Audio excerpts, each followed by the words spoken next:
Je, una maoni? Una swali? Unataka sauti yako isikike? Comrades power! Comrades power! Comrades power! That the government agency have been trying to frustrate one of our students. Karibu katika Baraza la Mvita, jukwaa la mijadala na masuala ya kijamii, kiuchumi na kisiasa yanayoigusa jamii na taifa kwa ujumla. Our president, tunataka kazi. Tunaambiwa kila wakati kuna pesa ya wamama, kuna pesa ya youth. Kila Jumatatu hadi Alhamisi kuanzia saa 2 asubuhi hadi saa 3 ndani ya Amka na Mvita. Baraza la Mvita, mahali sauti ya mwananchi inasikika. Mvita FM.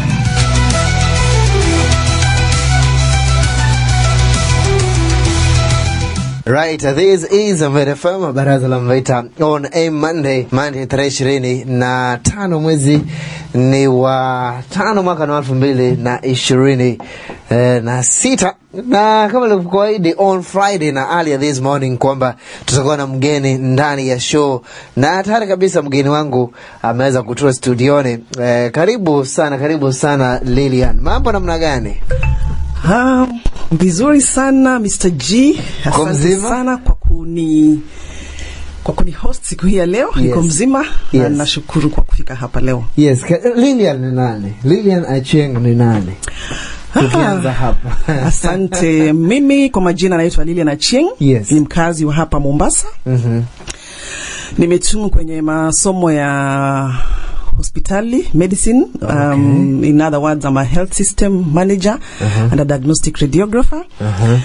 Na kwa anga zingine pia niko kwenye kikosi cha kujuza wananchi kuhusu matukio na maswala yanayotukumba wana Kenya. Yes. Mida ambayo yanatuhusisha sisi wana Kenya na vijana, na pia kuwezesha kujulisha wananchi, yani tuwe na gumzo kuhusu nchi yetu ya Kenya. Yes. As to how best tunaweza itengeza, how best tunaweza kuimarisha nchi yetu. Kwa ufupi, na hiyo ni tunashirikiana na kikundi kinajiita The Blueprint Informed Dialogue Kenya. Blueprint inahusu nini? Kama vile jina yake inasema, blueprint ni zile chanzo, yani the main things, the basic things that we look to wakati tunajaribu kuzungumzia nchi yetu ya Kenya. Na ukiangalia dialogues ni yale mazungumzo ambayo tunayo kama wananchi. Tunazungumzia nini hasa kwa nchi yetu ya Kenya? Kama saizi tuko msimu wa siasa, tunaelewa hivyo, ambapo sasa kile tunazungumzia sana saizi ni mambo ambayo yanahusu nchi yetu, yanahusu wanasiasa, yanahusu maendeleo na vitu kama hivyo. Kwa hivyo kama Informed Dialogue Group tunafanya nini? Tunajaribu kukaa chini na wale ambao wako like-minded, ama mtu yeyote ambaye angependa kweli kujua zaidi kuhusu nchi yetu, kujua zaidi kuhusu ni nini kinafanyika kizuri, nini kinafanyika vibaya, na ni vipi tunavyotengeneza vile vinafanyika vibaya, na ni vipi pia tunaweza fanya nini, tunaweza kuimarisha ama encourage zile sehemu ambazo zinaendelea vizuri. How old is Blueprint? Blueprint Informed is not a very old institution. Ni kitu ambayo kimeanzwa si kitambo sana, lakini kile kilisababisha kuanzwa kwake ni tuliona kwamba watu wengi sana wako very misinformed. Watu wengi sana wana walk in ignorance. Tuna assume kwamba tunajua ilhali hatujui. Manake kile kinatujuza sisi wananchi ni yale ambayo wanasiasa wanasema in the public podium. Lakini ukikaa chini vizuri, ukakaa one on one na mtu ambaye ana akili zake timamu, mtu ambaye kweli anapenda nchi yake, na angependa kweli kuimarisha nchi yake, utaelewa kwamba mazungumzo yamezidi, ambayo yako zaidi ya yale tunayasikia on the public. And because of that ndio tukaamua tukasema we are a group of people, professional, different professionals, ambao tumekuja pamoja. Mtu anakujuza kuhusu wizara ya afya, mwingine atakuhusu wizara ya kawi, mwingine atazungumzia education, mwingine atazungumzia communication and all that. And because of that we end up having very informative engagements na very robust, ambapo watu wengi wale wanatusikiza wanaketi wakijiuliza, wakiwa wanasema kweli, yani wanakuwa na mawazo tofauti na yale ambayo wamesikia kwenye anga. Yes, na shirika hili liko wapi? Mnafanya kazi from where? We are okay, our headquarters is based in Nairobi, but we move all around the nation. Like sasa kwa mfano mimi ndiye niko hapa Mombasa, niko na represent the Mombasa branch, tuko wengi wetu wako Nairobi. So it's just an institution that we move around. Institutions, colleges, schools, churches, and any group that wants to have a candid dialogue with us. Okay. Yep. Sijui now that tumemaliza kujua blueprint. Now let's talk about Kenya. Let's talk about Kenya. Sijui wewe kwa sasa, do you feel Kenya kwenye hipo is where we want it to be? Kenya, the Kenya that we want. Yes. Is this the Kenya you want? Kusema kweli, Kenya ni nchi nzuri. Kenya ni nchi imebarikiwa. Kenya ni nchi ambayo iko na very very much potential. And with all honesty, Kenya is not the same way it was when we took independence. Lakini is it what we want? Certainly not. No and yes, manake hatujafika pale tungetaka tuwe kama Kenya, lakini kusema kweli tuko kwenye tunaelekea pale.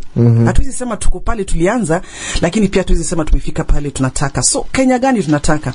Kwanza mimi kama Lilian na mwananchi wa Kenya, mimi ningependa Kenya ambaye every mwananchi anasikia ni mwananchi wa Kenya, anajisikia yuko nyumbani. Unajua ile feeling ya niko nyumbani, and so I am free, I can be heard, I can be serviced, my needs can be met. That is the first thing that I desire of Kenya, that kila mtu ambaye anajiita Mkenya atajihisi hivyo. Pili, Kenya yetu, Kenya ambaye tunataka ni Kenya ambaye ina systems ambazo zinafanya kazi.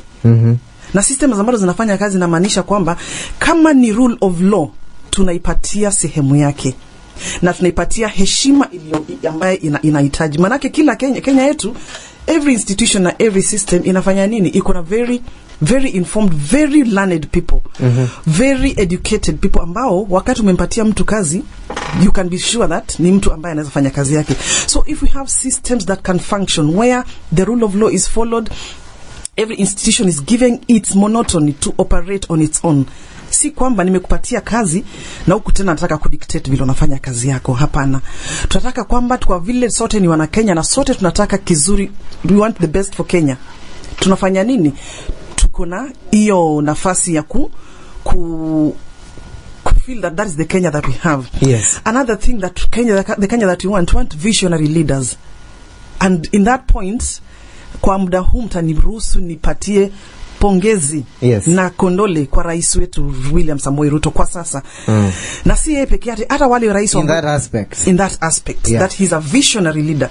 And I'm not going to give it to him pekee yake, manake hata wale walikuja before him wamefikisha Kenya hapa mahali wamefikisha. Imekuwa ni a combined effort. Tukianza na tukiangalia tukirudi nyuma, wale rais wote tumekuwa nao wamesukuma Kenya from one hatua to the next hatua, and that's a sign that our viongozi wetu ni visionary leaders.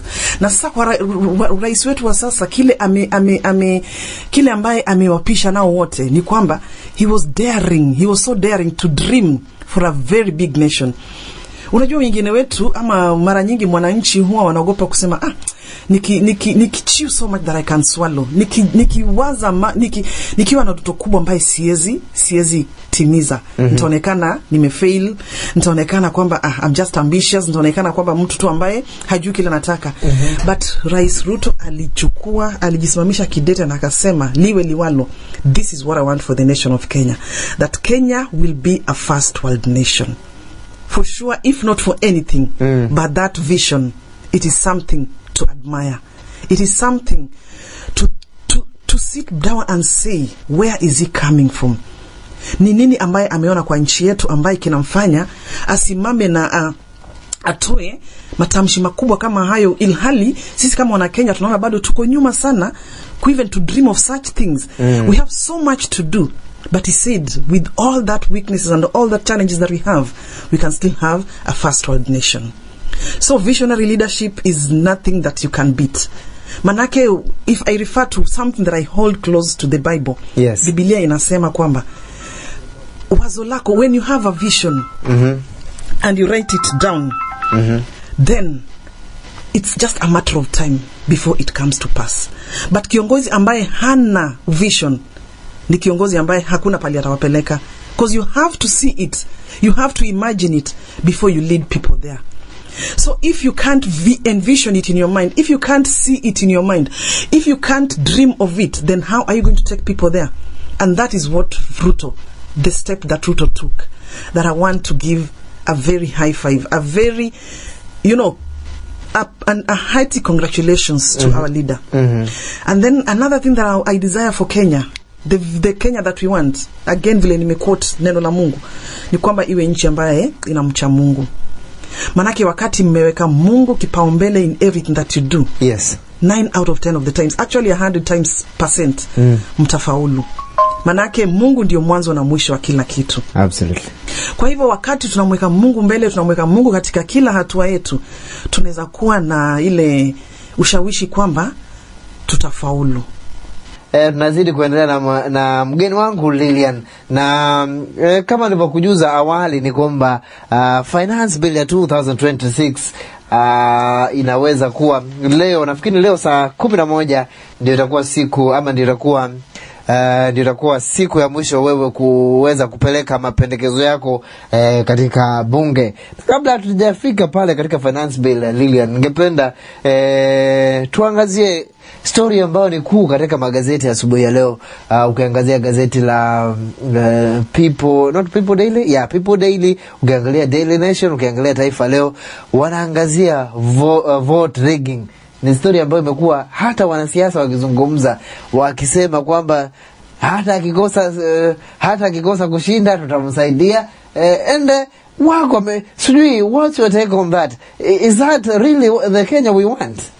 Asante sana Mr. G kwa hilo swali, na kusema kweli hilo swala ni la kusisitisha sana.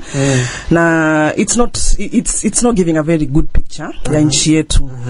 Manake kitu cha kwanza kile ningependa kuuliza wananchi wale ambao wana sambaza hiyo uvumi. Manake mimi kwa sasa nitaita uvumi, manake there's no proof. There's proof. Kuna thibitisho. This particular MPs are on record kwamba wamefanya nini. Let me just read vile wamesema. Nikiangalia the Daily Nation, in fact Daily wamequote wapi Daily Nation ndio hii hapa, wamequote Caleb anaitwa Hamisi MP Charles Gimose akisema, I want you as UDA delegates, when you go into the polling stations in 2027, make sure you do some fixing for Ruto. I have been in parliament for 3 terms and I know how to do these things. Kuna Kakamega Deputy Governor Savula, it is as government paying IBC and the commissioners. Ruto is the owner of the budget that supports IBC. You are mad if you think he can lose the election. This is Wajir women rep Fatuma Abdi. When it comes to the president, we say 2 terms. We are just waiting for the ballot. Even if we don't have enough votes, we will still for him. That's no secret. Kapsaret MP Oscar Sudi, there's no president who has ruled for only 5 years in this country. Will this one be the first one? Those shouting Ruto must go, Ruto is going, no, is going kizungu yake noma. Even if his votes will not be enough, we will hold the votes. Then na kuna Tiati MP William Kamket,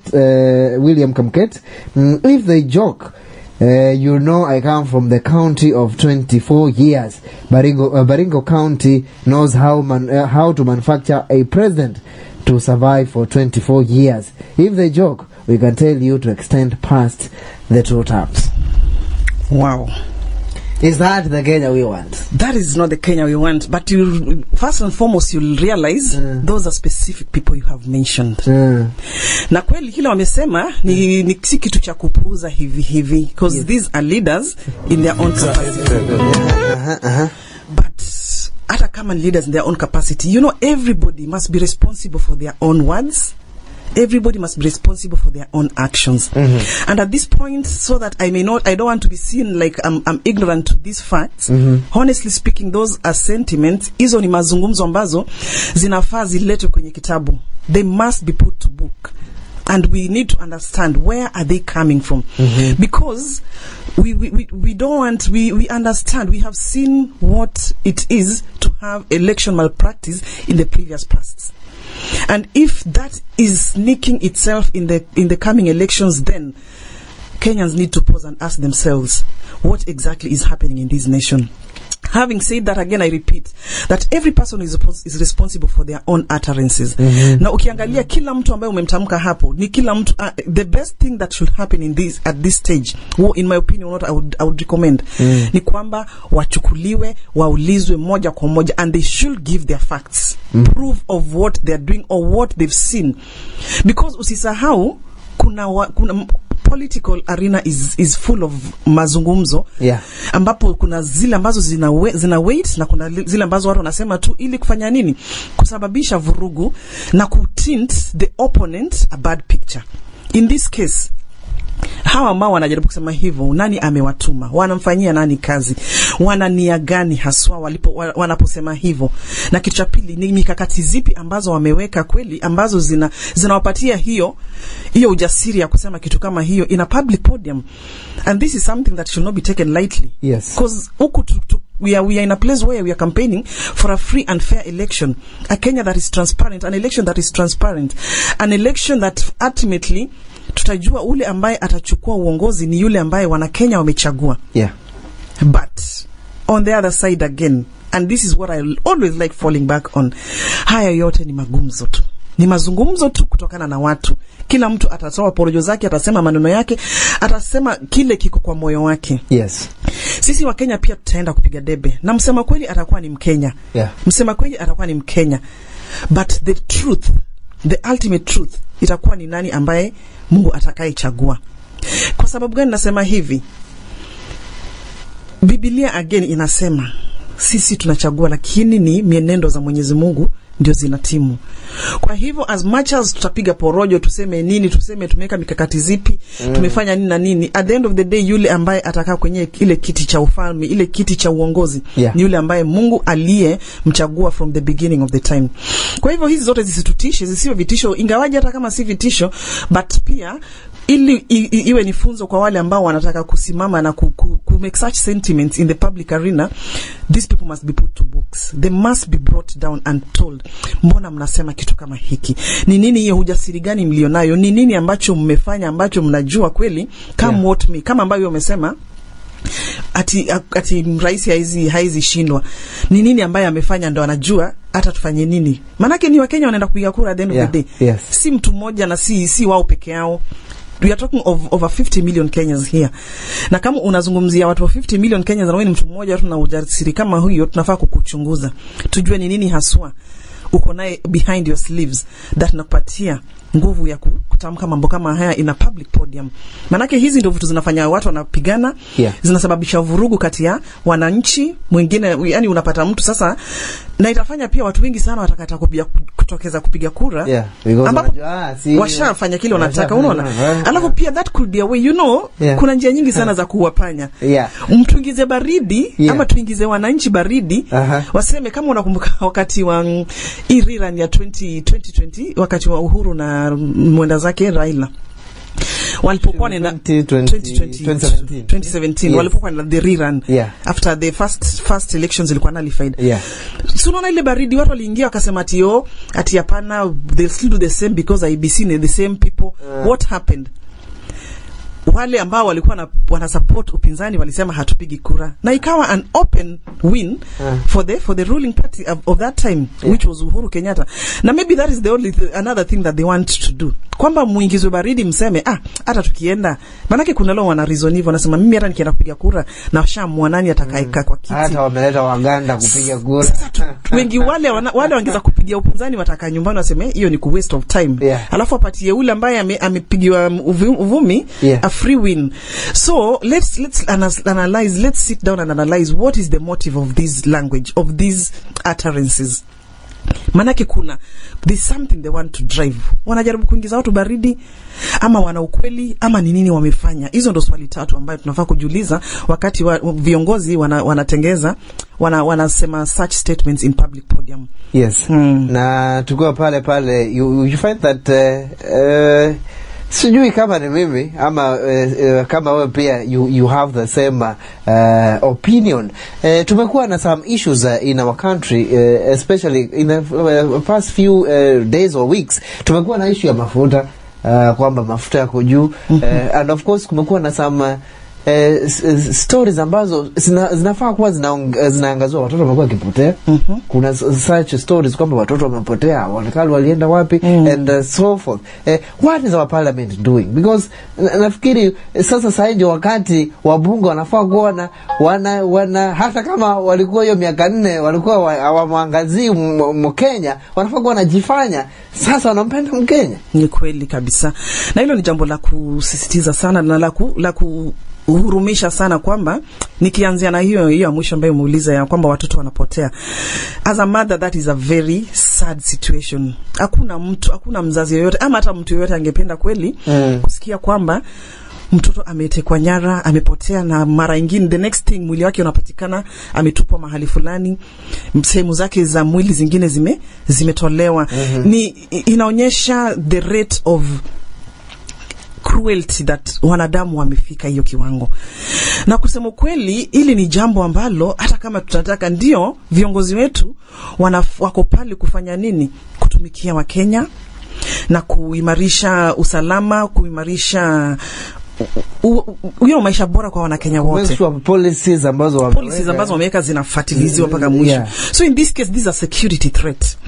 These are security, hii ni swala ambalo linagusia usalama wa nchi yetu.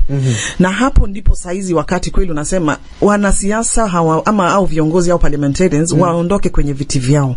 Wasikae tu wakijimudu wakifikiria tu about the next election vile watarudi back to the seats, na sasa watumikie wana Kenya. Hii ni wakati tunafaa kusikia viongozi wanasimama na wanahakikishia wa Kenya kwamba everybody who is found doing this will be put to books. Yani atafanywa nini? Atachukuliwa hatua. Na si kuchukuliwa hatua peke yake, manake hatutaki uchukue hatua kama wakati jambo lishafanyika. Ni kama ambaye tuseme maji yashamwagika, sasa utatusaidia vipi? Lakini watuwekee mikakati. Tutajuaje usalama wa watoto wetu imeimarishwa kwenye nchi? Hata si watoto peke yake, hata watu wazima. Manake tulisikia visa vya watu kuliwa na kutupwa kwenye majango, kwenye viziwa na vitu kama hivyo. Kwa hivyo kusema ukweli, hilo si jambo ambalo lingependa, hata si jambo ambalo nchi yetu ingekuwa inafaa kuchukulia mzaha. As a matter of fact, saizi everything should stop and all focus should go on this security threat that the nation of Kenya is facing. Ni nani hawa ambaye wameinvade our nation? Ama ni nani hawa wameinuka juu kufanya vituko kama hivi? Namba moja. Pili, it also boils down to mwanadamu mwenyewe. Kila mtu anafaa kuchukua nini? To take responsible of their own action. Hii ni tabia ambaye most likely ambaye wale ambao wanahusika kwenye hivyo vitu ni ukosefu wa nidhamu, kuanzia ukuza vile walikuwa wanakuzwa, from the way they were brought up. Because mtu ambaye umekuzwa vizuri na umelelewa vizuri, hakuna vile utaamka siku moja na uamue unaenda kuchukua mtu ambaye hajakufanyia chochote kibaya na umfanyie unyama kiasi hicho. You must be someone who is out of your mind to do that. Having said that, tunafaa tujiulize ni what level of evil, ushirati gani, uharibifu gani umeingia kwa mwananchi saizi, kiasi cha kwamba tunasahau our basics of existence, which is humanity. Tunajua kwamba maisha ni kitu cha kutilia maanani sana, si kitu cha kuchukulia mzaha. Na huwezi chukua maisha ya mtu ukaiweka mkononi mwako na ukaipuuza tu, ni kama uzacheza nao wakati unataka. And for that, when it comes to that, for sure the government needs to take action. Serikali inafaa isimame na itueleze wazi kweli ni wapi tumepotea na ni wapi iliacha kuchukua jukumu lake la kulinda wananchi, na inafanya nini haswa avoid any other occurrence from taking place. Ulizungumzia pia swala la mafuta, bei ya mafuta na hapa Kenya. Na kwa kusema kweli, with all due respect, hatuwezi fanya nini? Hatuwezi tumia lawama kiongozi yeyote, ama kwa in this case kiongozi wetu mkubwa Rais William Samoei Ruto. Mkono yake imefungwa. Manake hii ni kitu ambacho nitasema kwamba kime affect a very big part of the nation, of the world. It's a global pandemic. It's a global issue. Yeah. Ambapo sasa kama tutasema fine, it's a global issue, but sisi kama wana Kenya tunataka things, how are we going to separate ourselves from the global issues? Yet inafaa tufike a point where Kenyans we should not see ourselves kwamba kitu ambacho kitafanyikia jirani yangu mimi haifai kunifanyikia, wakati Mungu ameangaza juu haifai kuniaffect. Wakati Mungu ameangaza juu wacha ichome mbegu zako, lakini mbegu zangu zisichomeke. Na yet tuko in the same region, you get it? At wakati mvua inanyesha, mafuriko yanafanyika, wacha ni vitu vyako peke yake viharibike na mimi vyangu vikombolewe. Lakini hata kama wakati nasema hiyo ni kwamba nchi yetu pia rais anafaa kuwa na mikakati ambazo ama serikali inafaa kuwa na mikakati ambazo zinaweza cushion over these adverse reactions towards such things, so that yes, as much as the effects zitakuwepo, lakini tusisikie sana vile tunasikia saa hizi, kana kwamba saa hizi hata watu hawezi, yani bei ya maisha imeenda juu sana kwa sababu ya bei ya mafuta. Na ni nini haswa Kenya can do? Because as much as we are saying mafuta yetu isipande juu, yet the global world bei ya mafuta yetu imepanda kulingana na zile vita ambazo tunasikia ziko pande ya Iran na US, you know. And so what Kenya should do instead of crying foul kwamba bei ya mafuta imepanda juu, let us come together as Kenyans. Let us sit down and agree what exactly should our nation do in this case. Which areas can we put on pause? Which areas can we hold? Because we know mafuta naye haiwezi simamishwa. We need it because everything to move we need fuel. For communication to move we need fuel. For manpower to move we need fuel. For development to move, for businesses to move we need fuel. So fuel is nothing that we cannot do without. Yes. And for that matter, if that area is affected, every other thing will be affected. What areas can we slash so that can cushion this fuel pandemic that we are facing?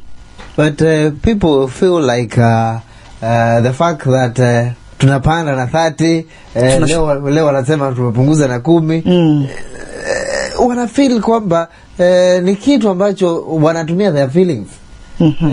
Wanatumia leo wacha tupandishe na 30, tuone vile wata react. Wakireact hivyo wacha tuwapunguzie na 10 bob. As much as yes, hiyo ndo hisia mwana Kenya anasikia hivyo, na tunachezewa, mbona upandishe na 30 alafu shukisha na 10, kumaanisha ulikuwa unataka iwe 20 lakini unaona hivyo ndio vile reason.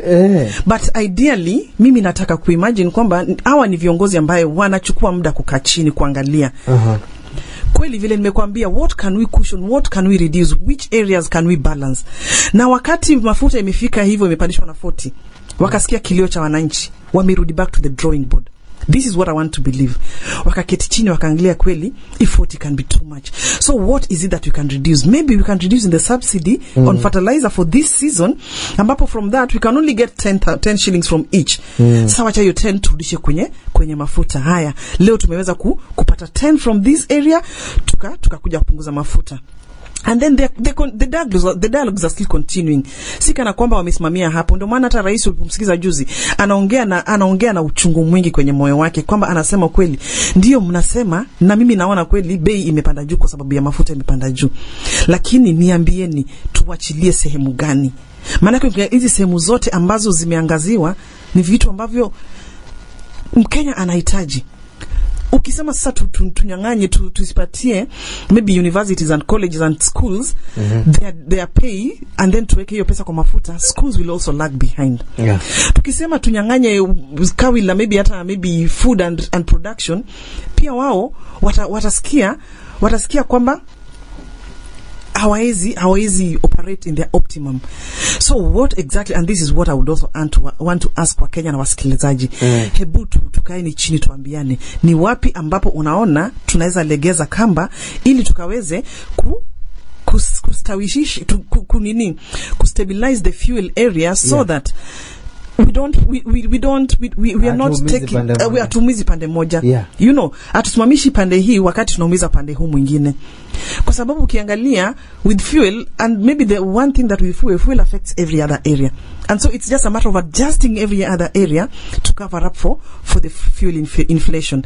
But having said that, for sure, let us just trust that peace will be restored in these nations that are fighting, and things will come back to normalcy. Wanaweza kupatana very soon. Kuna mapatanisho ambayo yameanza tayari, and so let Kenya to a bit patient. Let's just vumilia kidogo, and again at the end of the day, what mbona tuneka all our hopes and all our trust in man? Can't we trust this God who has given us this nation? You know, my Bible tells me that when the devil comes like a flood, the Lord raises a standard. Inuka juu ya standard ambayo umepewa. Work harder. It's a time to tujitume zaidi, tufanye kazi na bidii, because at the end of the day, we mwenyewe utajisimamia mwenyewe. As much as yes, we want to piga Kenya vita, we want to piga the leaders vita, and we want to piga the president vita, baada ya siku unarudi kwako, na ni wewe ndiye utajiangalia, na ni wewe ndiye utajua vile uta-adjust your life.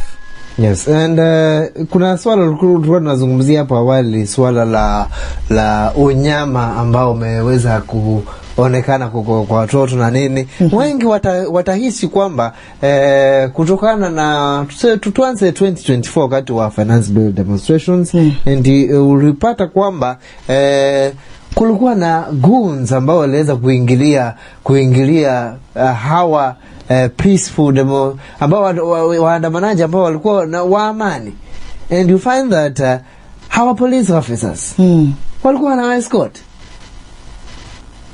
Hata juzi wakati wa different hawa wakati wa wanasiasa wakipiga kampeni zao, unapata kuna goons wameingia, na wakiingia polisi wanapatia escort. So hiyo ni picha gani ambayo, sababu sasa inamaanisha mimi can do anything. Sababu kama magoons wanaandamana na polisi and nothing is happening to them. Is that really how we want our Kenya to be? Ukizungumzia mambo ya maandamano na vurugu wakati wa kuprotest. Yes. That's a very big question, and that's hiyo ni kitu moja, swala moja ambalo limetanda sana nchini Kenya kwa sasa. And one thing that I want to say, Wakenya, ebu tu pause kidogo, tujiulize. Sisi ndio wale wa kwanza ambapo wale wakati hao polisi tunasema wanambatana na hao goons, wakichukua sheria, wakastop hao goons. Na unajua polisi silaha zake unazijua, ni silaha ambayo akitumia maisha yako iko tabani. Na wakati atachukua jukumu na atumie silaha yake kustop huyu goon, sisi ndio tutakuwa wa kwanza kukimbia tukisema polisi wanatuua ohehahe. Na upande mwingine pia, unajua kwa nini polisi wanatembea na goons? Kazi ya polisi ni kulinda usalama. Ili as much as these goons wako na wao, wanawalinda wasifanye nini, wasiharibu mali ya wananchi. Manake what is protest? Protest is we have a right to protest. Kenya ina sheria ya Kenya inaturuhusu kufanya nini? Kuandamana. Lakini wakati unaandamana, you're exercising your freedom, but you should not jeopardize the other person's freedom. Kana kwamba unaandamana una exercise freedom yako. Lakini mimi ambaye siandamani, mimi nimeendelea na kazi zangu kama kawaida, niko kazini kwangu, usiingilie amani yangu na uhuru wangu at that point. So huyu polisi ambapo anakuja katikati yangu, wewe ambaye unataka kuandamana na mimi ambaye I'm going about my business, polisi kazi yake ni sasa kuhakikisha when you andamana, wakati unaandamana hauingili kazi yangu. Na mimi pia wakati niko kazi yangu, sikupati nafasi, sikuchokozi kwamba mbono, siingili kazi yako. In other words, when you andamanaring, which word is that? wakati tuko kwenye maandamano, tukumbuke kwamba freedom must be taken with responsibility. That freedom that I'm exercising to go on the streets, I must carry it with a lot of responsibility. So that I don't infringe on the other person's freedom while I exercise my freedom. And that is the role of the police. That is number one. Number two, utapata kwamba polisi wanataka, kulingana na utafiti wangu ambao nimefanya since I started getting into these dialogues, tumeharifu kabisa na polisi kwamba wakati mtu yeyote anapanga maandamano, you must inform the police. Hiyo ndo requirement. So that the police can come in to protect you and to protect the common mwananchi ambaye pia hataki kuingia kwenye maandamano. Kwa hivyo ukitoa hiyo notice, polisi kuna kikosi cha polisi ambayo watawekwa kukuja kufanya nini? Kuhakikisha mnaandamana na mna maintain the peaceful maandamano ambayo mmesema. Na wakati mtu ambaye ana nia fulani ya kwamba anataka kwenda kusababisha uvurugu kwenye just in the society, hata follow hizo instructions. Atafanya nini? Ataingia tu kwenye ama atasema mimi nataka kwenda maandamano, na kama hajapewa idhini ya kuendelea na maandamano yake, anaingia tu kwa street. So in that case the police must be vigilant to make sure, because at this point wanauliza, why is this person not following the laws? Mbona anasisitiza kwamba atafanya maandamano yake regardless of whether amepewa idhini, of whether amepewa. Manake nilikuja kugundua kwamba wakati tunataka kuandamana, kwa mfano hapo Mombasa unasema maandamano yangu itaanza barabara ya Moi Avenue, tutaenda mpaka GPO, tushuke mpaka Treasury, tumalizie Pandia, alafu tumalize. Lakini utapata wakati tumesema ndio that is the route we want to take, tutaingilia other places that were not part of the route, of which in that case ndio polisi anakuuliza, why are you going beyond the boundaries that you said you're going to demonstrate? Wakati mnarudishwa hivi, mnaambua hapana, this is the confine of your picketing. Unaona watu wanafanya nini? Wanakataa, wanajaribu kuvutana. Na utavutana na mtu ambaye ako na silaha. Unaelewa? So what I'm trying to say ni kwamba wakati tunataka ku point finger towards the police kwamba wanatumia nguvu ambazo zaidi during this maandamano, let us also ask ourselves, are we following the rules of law? And are we owning up to our maandamano vizuri, kana kwamba we are responsible enough to carry out peaceful? Because every maandamano what naita peaceful, tunazita peaceful, but tunapata in the process of it kuna kwa na vurugu ambazo zinatokezea. Tusilaumu polisi huwa wako kwenye kazi yao. Absolutely. Na hiyo kazi yao utapata ni mara nyingi wanajaribu kulinda usalama pande wote. Wewe ambaye unaandamana na yule ambaye ana biashara zake kwa hiyo route ambaye mnaandamana, that is what they want to achieve at the end of the day. Nikiangazia some of the vipengee ambavyo vipo ndani ya finance bill, kuna 25% excess duty on mobile, na kuna tax on mitumba, kutakuwa na increase on rental income tax, kutakuwa na dividend tax, kutakuwa na digital assets and crypto, hizo pia zitaingia kutozwa ushuru, kuna expanded KRA enforced power, na kuna withholding tax on merchants, na ambacho ningependa kuangazia sana katika the finance bill ni pay na relief zinaenda kuongezeka. Pay na relief zinaenda kuongezeka katika finance bill. Na sijui kama yule mfanyikazi wa serikali, yule civil servant, anahitaji kuongezewa pay na relief in this economy. Finance bill inazinduliwa rasmi ni leo. Leo ndio wanamaliza public participation. Na kwa kusema kweli, if you compare this finance bill ya 2026 na the finance bill ya 2024,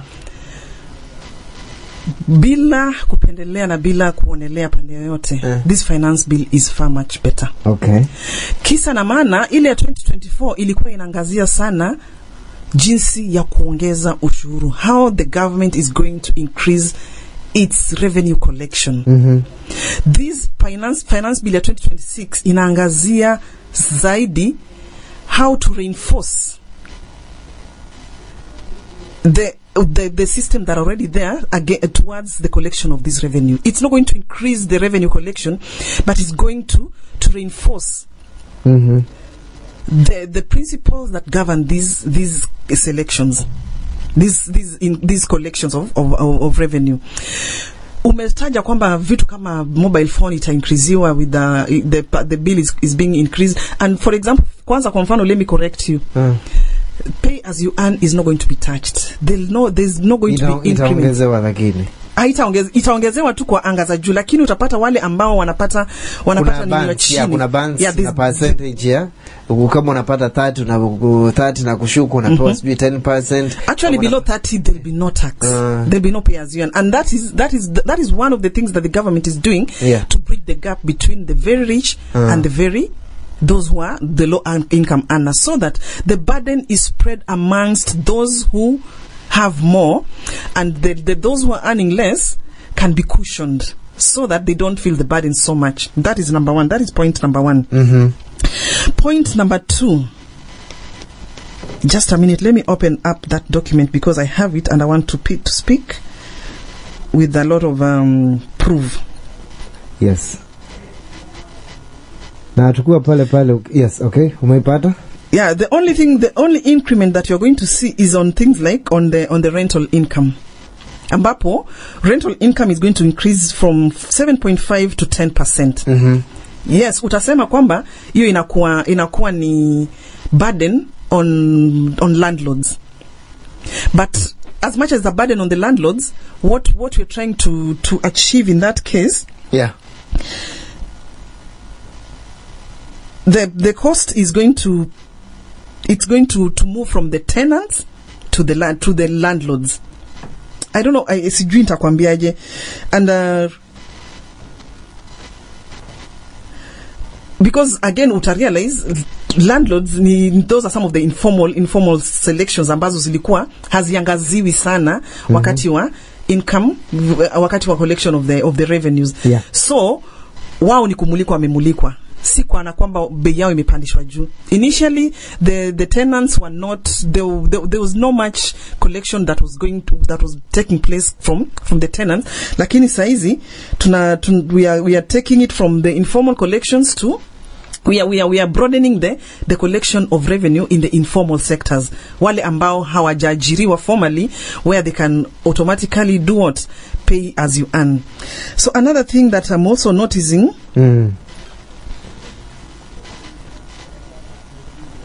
yes, on the mitumba and the second hand clothing, it may increase from from to 1.5% of custom value. Yes, this is a bit sensitive. But again, tunataka tutengeneze nguo hapa. And it's also putting so much pressure on the low income earner and low income consumers. Manake ni low income consumers ndo wanatumia sana mitumba. And I think this is aimed towards because we want to become a nation that is manufacturing locally, and so that is what we are promoting. We are pushing towards the textile production in Kenya, so that we don't import more mitumbas as opposed to use our locally produced textile. And you see, that is one of the government's agendas, to do what, to be a production hub in the Eastern Africa. And so what we are going to do when we increase the income tax on mitumba, tunawaambia wa Kenya, let us consume our locally produced textile as opposed to focus on the imported mitumbas.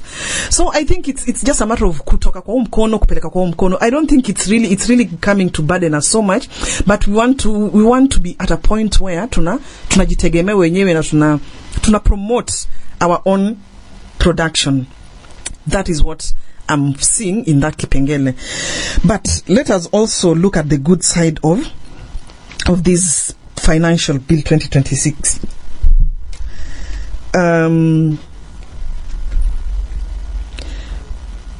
Utapata kwamba sasa vile nilikwambia yani sasa hii finance bill inaenda kutuma watu wafanye kazi. Unakumbuka there's a season when I remember there's a season when one of the presidential aspirants alikuwa anasema Kenya should be a 24-hour economy. Na utapata kwamba something like even filing our taxes previously or up to date, tunapewa up to 6 months to file our returns. But sasa this finance bill ina reduce that time from 6 I think to 4 or 3 months, so that we don't have that amount inakuwa miezi minne sasa. So inamaanisha nini sasa? Hata wale revenue collectors, they don't have so much time to play around. We want to collect this tax as fast as we can, We want to work around the clock so that we can assess our performance within good times and see which areas we can do what we can adjust. And that's a good thing, because Kenyans walikuwa wamekuwa very lazy. Tunajua we have up to 6 months to file our tax. We have up to 6 months to comply with these things. But sasa, because the time ime reduce, the compliance base ime increase. Utapata people will comply more, and because they comply within a short period of time. And compliance is everything, because kama tutakuwa tuna ushuru, tumeweka mikakati ya kwamba we are taking these taxes and we are receiving these taxes from this set of people, now we are not complying, tutakuwa tunafanya kazi bure. But if we tighten the compliance wing of our revenue collection, I believe you me, in the next calendar year, uta realize we have an increment in our in our revenue return compared to the previous years. So that is a plus that we have. Kwamba sasa tunatuma wa Kenya tufanye kazi round the clock. Na swali langu, unajua na juzi nimeweza kusema kwamba shida sio collect the tax. How do they use the tax to the betterment of the taxpayer? Because kama utakuwa unanitoza ushuru na sioni anything, then sioni haja ya kunitoza ushuru. And that is what we need to tell, or rather to ensure that KRA and those ambao wanapokea those taxes, they use it for the betterment of the Kenyan ambaye ndiye mlipa ushuru. Very true. Yeah, transparency na accountability on the finances, on the revenues that you collect is very key. That one I agree. And agreeing with that does not mean that Kenya is not doing that. As a matter of fact, let's just narrow down to maybe this financial year ambaye inakamilika sasa, ambaye tunataka kuingia the next financial year. One of the things that Kenya will increase the taxes on was on housing levy. That is one of the areas that will let a lot of outcry. Why am I being tozwa ushuru in housing levy? Na sioni pesa inaenda wapi? But with all diligence and with everything, okay, with yani kusema ukweli tu, ambapo tukiangalia kumekuwa na nyumba affordable housing, tunaziona zinakuwa. Hapa Mombasa tuko na affordable housing hapa mahali wapi panaitwa VOK. And those structures, you look at them, you can see where the money has gone into. We've had cases of Kenyans who've been handed over their houses. The police force, they've been handed over their houses courtesy of this affordable housing. So, and it's a matter of how many years has it been since the current regime took power? It's only been 3 years. We are going to the 4th year. Na tayari tukiangalia tuna ukweli kazi ambayo wamefanya na ushuru ambayo walitutoza. Fine, maybe wewe na mimi hatutasema tumefaidika, maana yake maybe hatujapata hiyo nyumba, lakini kwa ule Mkenya ambaye alikuwa anaishi kwa slums na amepata hiyo nyumba, can't we say kongole to that? Kitu cha pili, tukiangalia kitu kama even health system, ambapo another thing that was introduced was SHA, ambapo watu wako wanasema mbona tuna SHIF ina collect so much money than NHIF used to collect. Those are some of the things that may let a lot of controversies on in how Kenyan taxpayers' money is being used. But tukiangalia kweli, hata SHA is one system that is very good for the Kenyan, for the nation, because what SHA is saying then, what SHA is introducing, it's introducing the comprehensive healthcare, ile huduma ya kikamilifu kwa mwananchi, kana kwamba wakati umepatikana na maybe let me say mafua at the onset, unaweza enda kwenye health center ambayo iko karibu na wewe, kwenye dispensary ambayo iko karibu na wewe, na ukapata huduma free of charge as long as you are a member of SHA. Na mimi hapa nimeketi, mimi am a beneficiary of SHA. Mamangu mwenyewe alikuwa ameugua na huwa ana shida ya hypertension, na alipokuwa mgonjwa, imagine SHA took care of, ililipia a very big portion of the bill. Ili take care of diagnostic services kama CT scan. Ndio tulikuwa na private hospital which was paying much more, but the portion that SHA ilikuwa imeallocate kwamba italipia, which was 8,000, it took care of it. And so hatuwezi sema kwamba tunatozwa ushuru na hatuoni kazi ambaye hiyo ushuru wetu unafanya. Ukiangalia SHA saizi, how many people are paying? Tuko na almost 29 million people are registered in SHA. But only statistics says that only above 3 million ndo wanalipa hiyo wanalipia hiyo SHA, kumaanisha only these 3 million people ndio wana take care of the 29 of the other 26 million who ambao wamejiandikisha na hawalipi. Hata kama ndio wewe ndio mwenye hesabu kiasi gani, it will take the government to chip into its pocket to subsidize for this 26 million compared to the 3 that are only paying. So tukisema kwamba tunatoza ushuru na tuone kazi ya ushuru wetu, we are not being sincere. What is happening with Kenyans, we just don't want to understand. Hatutaki kuchunguza kweli before niende niseme mimi ushuru wangu haufanyi kazi. Sijaenda kwenye wizara wa afya nikauliza kweli how is this SHA operating, how can I benefit, who as the beneficiary, number 1. Number 2, sijaangalia kwamba even in the education sector ambapo wakati wizara wa elimu inatuambia kwamba inapatia different bans on education in the higher education sector, wanapeana according to how your level of income is. Na ukiangalia kweli kuna wanafunzi wengi sana ambao wako shule courtesy of the education bans that the Ministry of Education is giving to the people. Sikatai kwamba kuna sections in every good thing, there's the bad side of it that needs to be sharpened. And the only thing that we should pause and ask ourselves, or rather we should analyze and tuzungumze kama Wakenya ni tusiseme ati haifanyi kazi, tuseme yes it's something good ambayo tunafaa kuipatia muda. Manake 3 years is very short to sema kwamba a system has failed. It's not enough period to assess the success of any project that has a long-term effect. Maybe a project that's supposed to last for 30 years, you want to assess it in 3 years and say it may fail. That is being insensitive. That is not being fair to ourselves. Kwa hivyo, having said that, what we should then say is, fine, kwa mfano, let's again narrow down to SHA, because vile nimekwambia, I'm in the Ministry of Health. Let's narrow down to SHA and say, fine, SHA to a bigger percentage is not working. But if it succeeds according to the way the nation, or rather the policy makers who came up with this government, that which they envisioned, that which the mind they had of Kenyans operating under SHA, if it was to be rolled out successfully, let's first and ask, is it a good thing? You'll agree with me 100% it's good. Because SHA ina take care of easy ailments kama cancer, kama diabetes, kama kidney failures. Those are things that can make you poor the more umepatikana na hiyo ugonjwa. Lakini SHA is taking care of that 100%. The moment umeanza those therapy, it will pay for it. Isn't that a good thing? Is it working? Not satisfactorily. So what we should say is, this is something good, but it is not yet working to our satisfaction. What do we do about it then? Than to say, ni mbaya na tutupe. Okay, tukishatupa, what will you go back to? Watu wanasema, oh, let's go back to NHIF. You know what NHIF was? NHIF was just an insurance fund.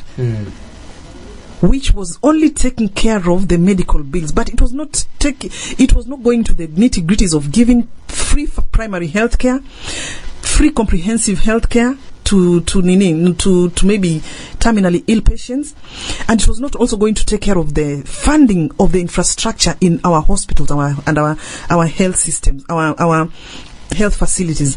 That is something that SHA is also doing, because there's that infrastructure fund which is towards equipping the health facilities with modern technology, with facilities, with medical and everything.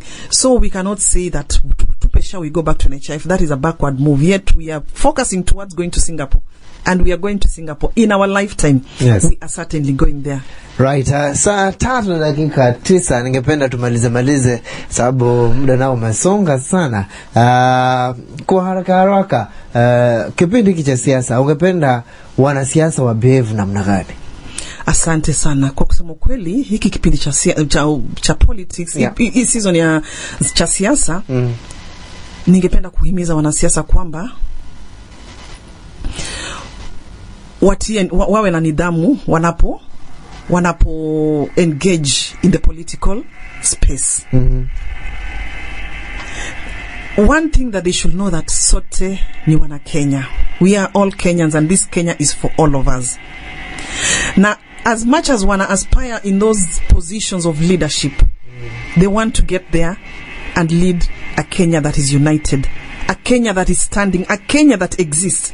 Si Kenya ambaye imechomeka, Kenya ambaye imesambaratika, Kenya ambaye watu wake hawako, wameuliwa. Unaona, unataka by the time umechaguliwa, you have a people to lead, you have a nation to lead. That is one thing that every leader must have in mind.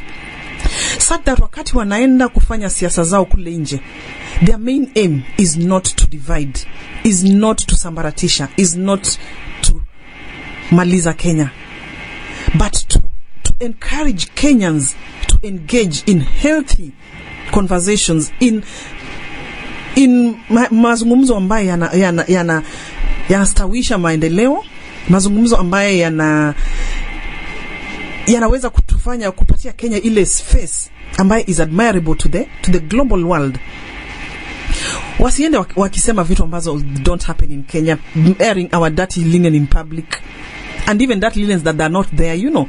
Mnasema vitu ambavyo haviko. Why mimi nashindwa mtu mzima ambaye ana akili zake anakaa chini to create a story that does not exist, just to earn sympathy, just to get public attention and to earn sympathy votes.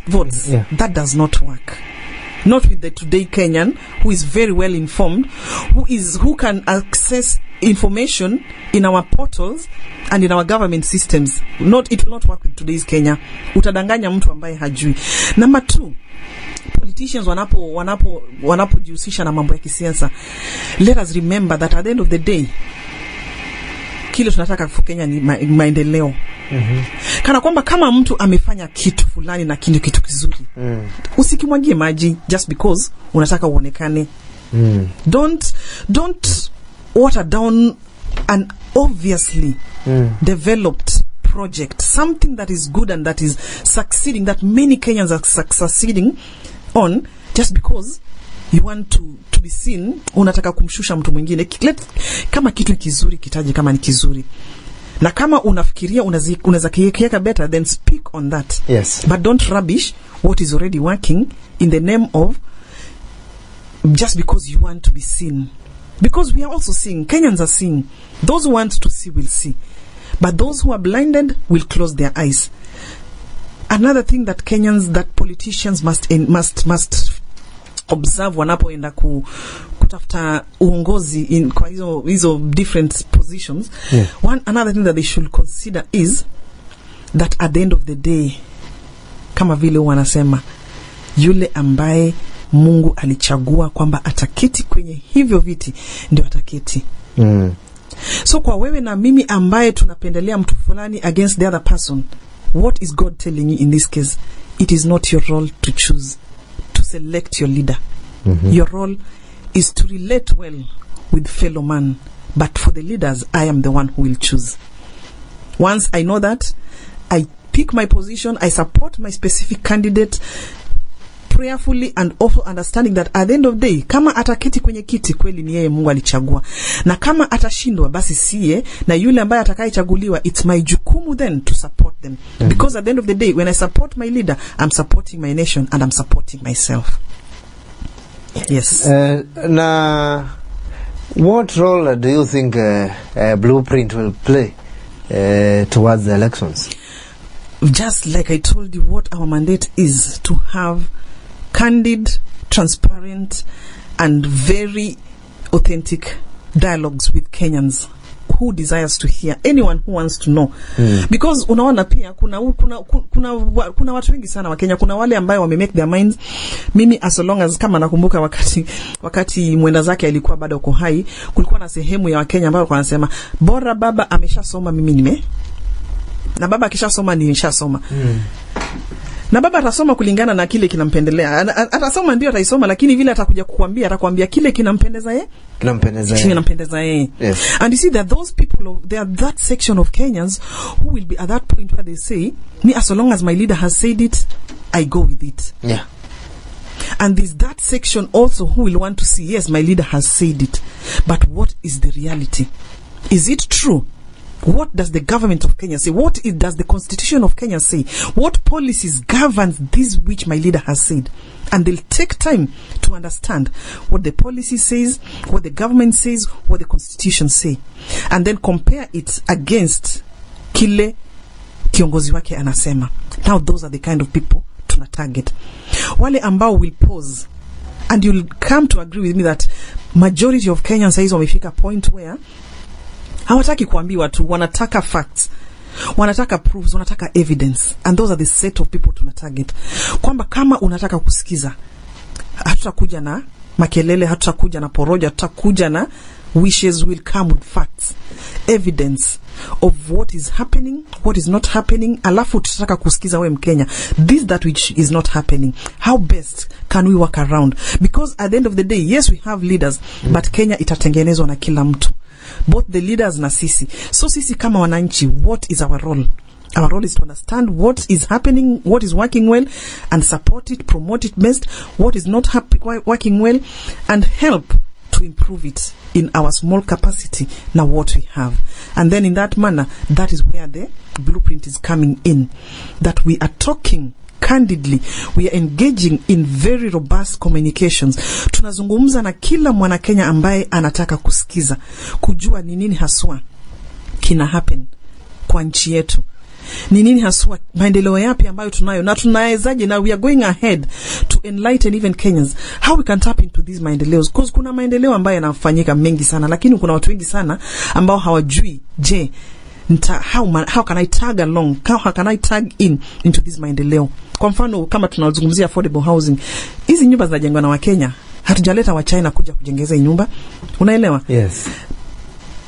A lot of the things that tunatumia kujenga hizi nyumba ni vitu ambazo zinapatikana hapa Kenya. Kwa hivyo kama wewe ni seremala, tunakwambia how can you tag into this project? Go and make a proposal. Useme nitatengeza makabati yote ama nitawatengezea milango yote. Give us a sample, give them a sample, and there are those portals. It is very transparent.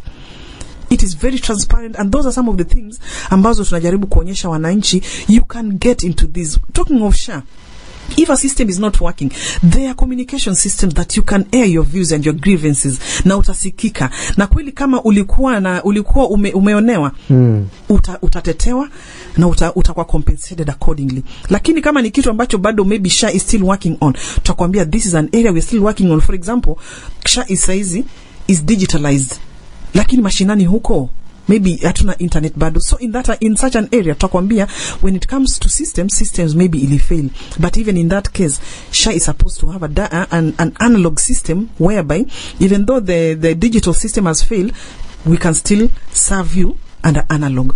So tunajaribu kujulisha wananchi the services that are there, the projects that are working, and how they can tap into them, and also hear them out what is not working, because we also want the leaders to be responsible. Things that are not working, we should not cushion them and cover them.